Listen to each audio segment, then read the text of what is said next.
నేను మీ chicken shop రెడీని. Friends, ఈరోజు lunch టైంకి ఏమేమి తింటున్నానో చూస్తారా?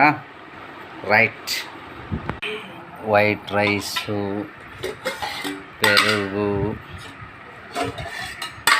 బెండకాయ కర్రీ. చూడ్డానికి ఇంట్రెస్ట్గానే ఉంది. Egg fry.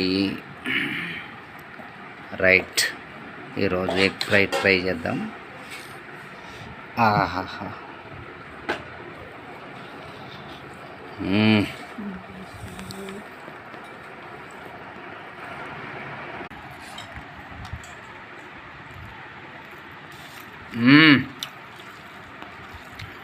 అద్భుతం, మహా అద్భుతం.